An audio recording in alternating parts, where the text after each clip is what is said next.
भाई लोग, आपल्या कोकण बादशाहमध्ये स्वागत आहे। आणि आज आपण देवगडमध्ये कुंकेश्वर या बीचवरती आलेलो आहोत आणि इथे आपली समस्त मंडळी ही पाण्यामध्ये बुडून एक वेगळ्या प्रकारचा मासा जो मी तुम्हाला आज दाखवणार आहे तो आज ते पाण्यामध्ये बुडून काढत आहेत। भरपूर अशी मंडळी आहे ते आपण बघत आहात। भरपूर परिश्रमाने ते पाण्यामध्ये बुडून तो एक वेगळा असा प्रकारचा मासा काढत आहे। त्याचं नाव मी तुम्हाला सांगणार आहोत। आपण बघत आहात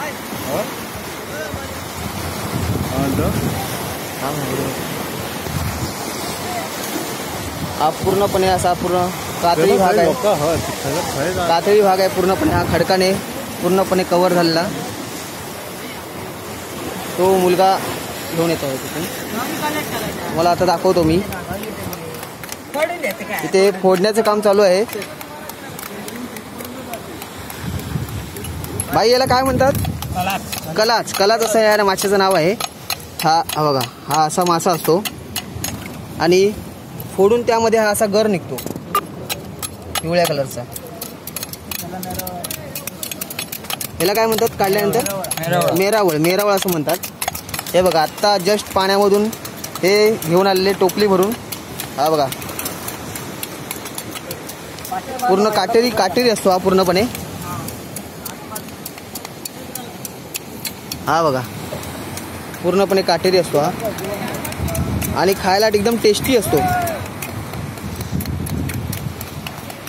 हे सर्व मंडळी काढण्यामध्ये व्यस्त आहेत आणि संध्याकाळी यांची पार्टी जोरदार असणार आहे। लॉकडाऊनच्या काळात सरकारने आम्हाला मदत करावी लागली।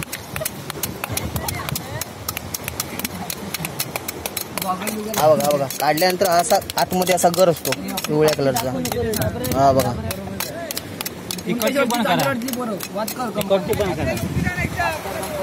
हा बघा कशी ही पाण्यामध्ये बुडून ही मंडळी हा मासा काढत आहे। भरपूर परिश्रम घेत आहेत।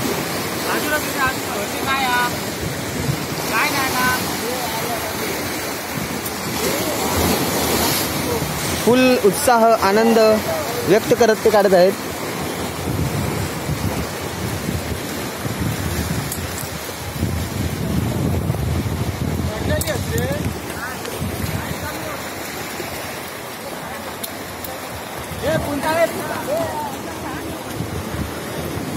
हा आहे तो मासा, पाण्यामध्ये जाऊन ते काढतात।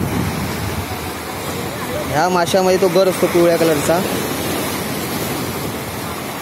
आपण बघत आहात किती खोल पाण्यामध्ये ते बुडून ही मंडळी हा मासा काढत आहे। भरपूर मेहनत घेत आहे हा मासा काढण्यासाठी। ह्या माशाला भरपूर डिमांड आहे आपल्या देवगडमध्ये आणि भरपूर रेटने हा मासा जातो। चला तर मग आज आपण हा मासा आपण बघितलेला आहे। आता आम्ही पुढच्या सफरला चाललेलो आहोत फिशिंगला, रॉड फिशिंगला। त्याचा व्हिडिओ मी तुम्हाला नक्कीच टाकीन पुढच्या वीकमध्ये। चला मग।